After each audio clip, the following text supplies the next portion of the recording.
Seu meu amado, bem-vindo de volta à nossa escola bíblica diária.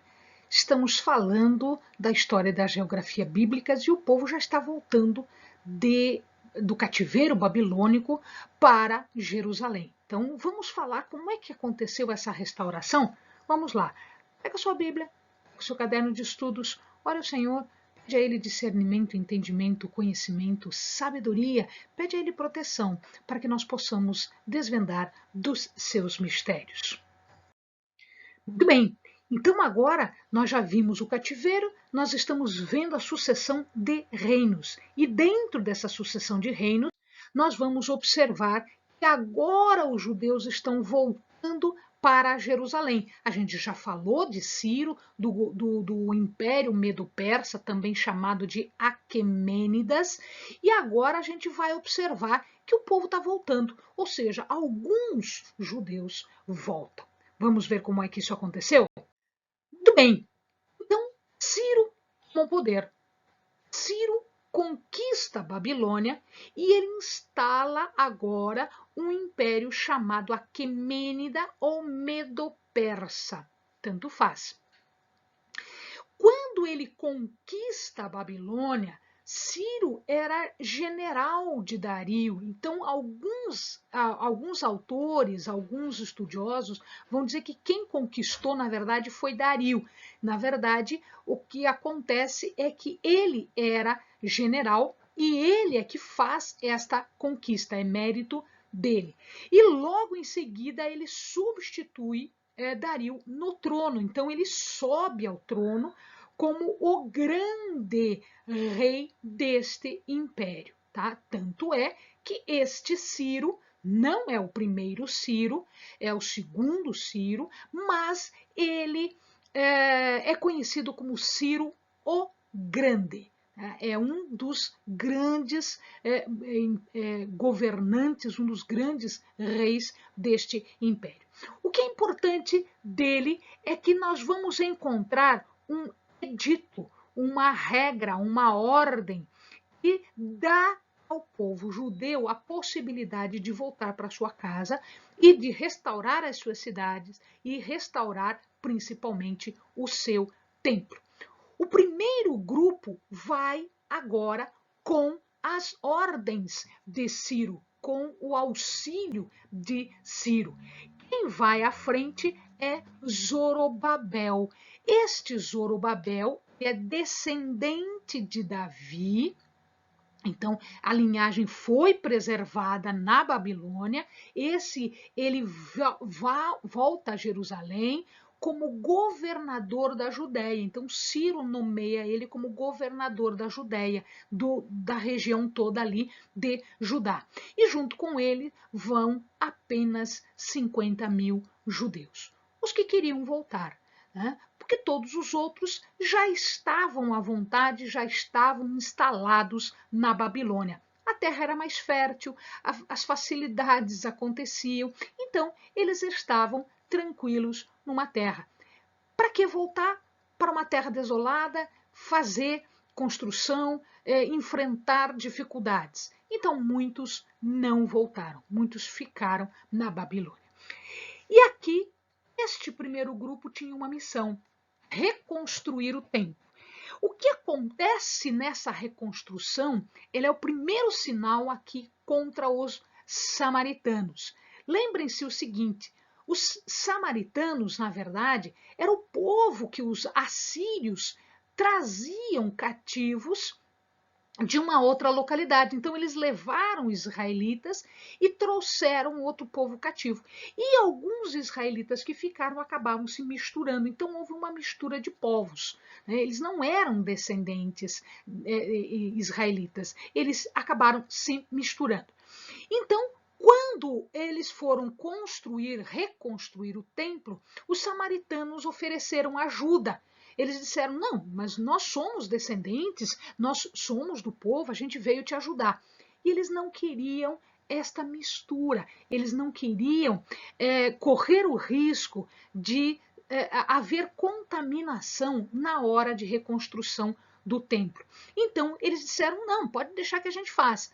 E isso deixou os samaritanos um pouquinho zangados e eles começaram agora a oposição contra a construção do templo. Então eles iam para o imperador e ficavam reclamando e ficavam colocando dificuldades na reconstrução do templo.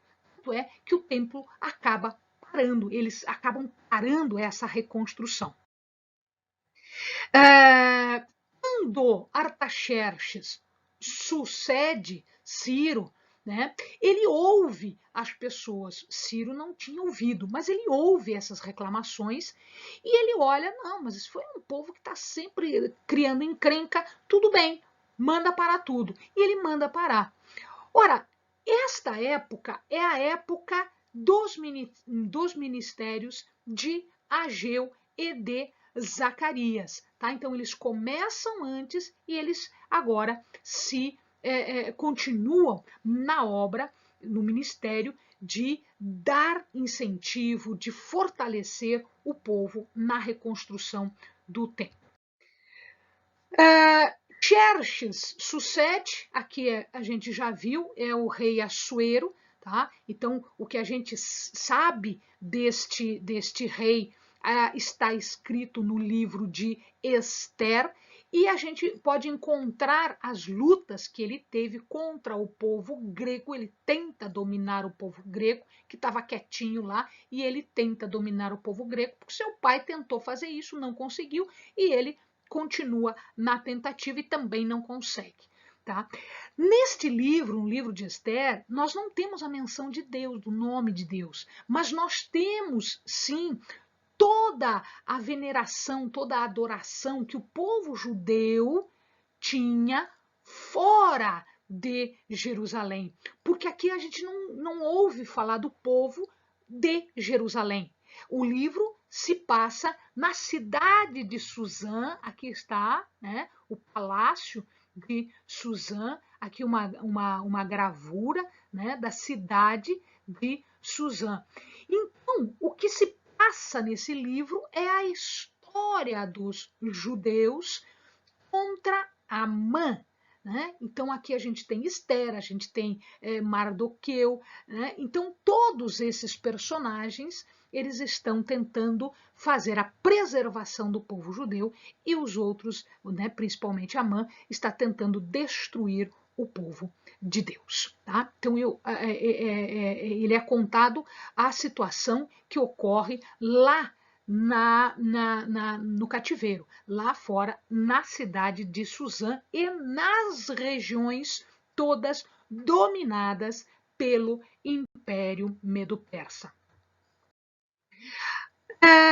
Artaxerxes Longímano, também conhecido como Longímano, ele assume o lugar de Xerxes e agora nós temos as duas outras levas de retorno. Um com Esdras, 80 anos depois da primeira, com Ciro, tá? E aqui Esdras tem uma missão, restaurar o culto. Então o que nós temos aqui é que ele vai proporcionar toda a preparação para um culto verdadeiro, a reforma daqueles casamentos mistos que estavam acontecendo, tanto é que um dos netos do sumo sacerdote acaba se casando com uma filha do governador de Samaria, e aí toda aquela confusão armada. Então, ele vai tentar reformar essas circunstâncias, principalmente entre os sacerdotes que não poderiam ter casamentos mistos fora do povo judeu. Ele reaviva a aliança com Deus e ele instala o que a gente chama de sinagoga. Sinagoga.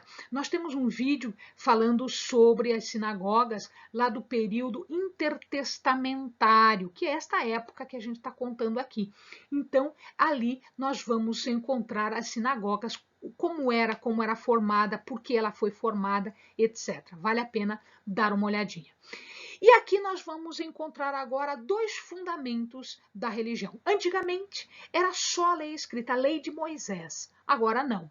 Agora nós temos a lei escrita e como poucos tinham acesso à lei escrita, ela foi quase que toda destruída, apenas não foi destruída por conta da memória de algumas pessoas que reconstruíram de memória, né? E aí a gente tem também o Talmud. O Talmud, que tem uma parte chamada Mishnah, que são as lições orais dos mestres, e a Gemara, que são os comentários a estas lições. Então aqui nós temos estas duas fontes de sabedoria para os hebreus que voltaram, né, para os judeus que voltaram.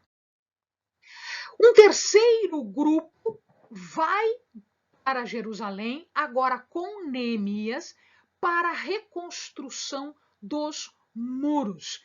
E nós temos de novo oposição, Sambalá, que era de Bet-Horon, Tobias, que se instala e fica por ali, e foi difícil tirar o homem de dentro das instalações do templo. E Gesem, que era um árabe de Samaria, que criava muito caso mesmo. Então, estes são os que, citados pela Bíblia, faziam oposição. Tanto isto é que os homens que reconstruíram os muros de Jerusalém, com uma mão segurando a espada e com a outra mão fazendo a obra. Então, portanto, o amado vê aí os riscos e os perigos que eles passaram. Tá? Então, não era uma simples oposição, era questão de vida ou morte. O tempo foi o início da reconstrução do templo foi em 520 a.C. E eles concluíram provisoriamente em 515, ou seja, 5 anos depois. Isso porque antes eles já tinham começado e não conseguiram fazer nada, parou tudo por oposição, etc. Ele foi totalmente reconstruído somente em 66 depois de Cristo. Então, quando Cristo veio, quando Cristo estava no seu ministério, ele visitava o templo que estava sendo reconstruído. Então, Cristo, quando ele fez o seu ministério, com 30 e poucos anos, ele visitou esse templo e faltava 30 anos para o templo ser reconstruído.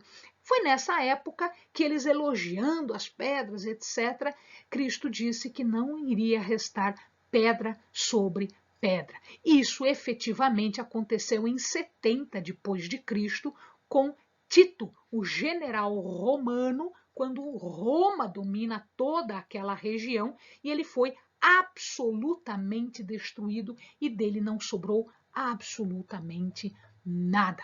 Os muros foram reconstruídos. Se o amado observar aqui, esta parte aqui é da época do rei Ezequias, tá? Do rei Ezequias. Então, o amado percebe que o traçado é praticamente o mesmo. Então, a Jerusalém da época de Neemias, ela foi toda refeita, porque ela tinha sido destruída, os muros destruídos, o templo destruído, tudo destruído. Então, eles refizeram. E os muros, se o amado observar, ele tem o mesmo traçado exatamente para aproveitar as obras que já haviam sido feitas antes e aproveitar as fundações para um novo muro. Muito bem, os judeus agora, eles estavam de volta para casa. Então eles tinham que mudar a sua visão de mundo, mudar o seu comportamento, porque eles aprenderam a lição. Eles aprenderam a lição. Então o que acontece? O primeiro posicionamento que eles têm é que eles não têm mais essa ideia de ter um rei.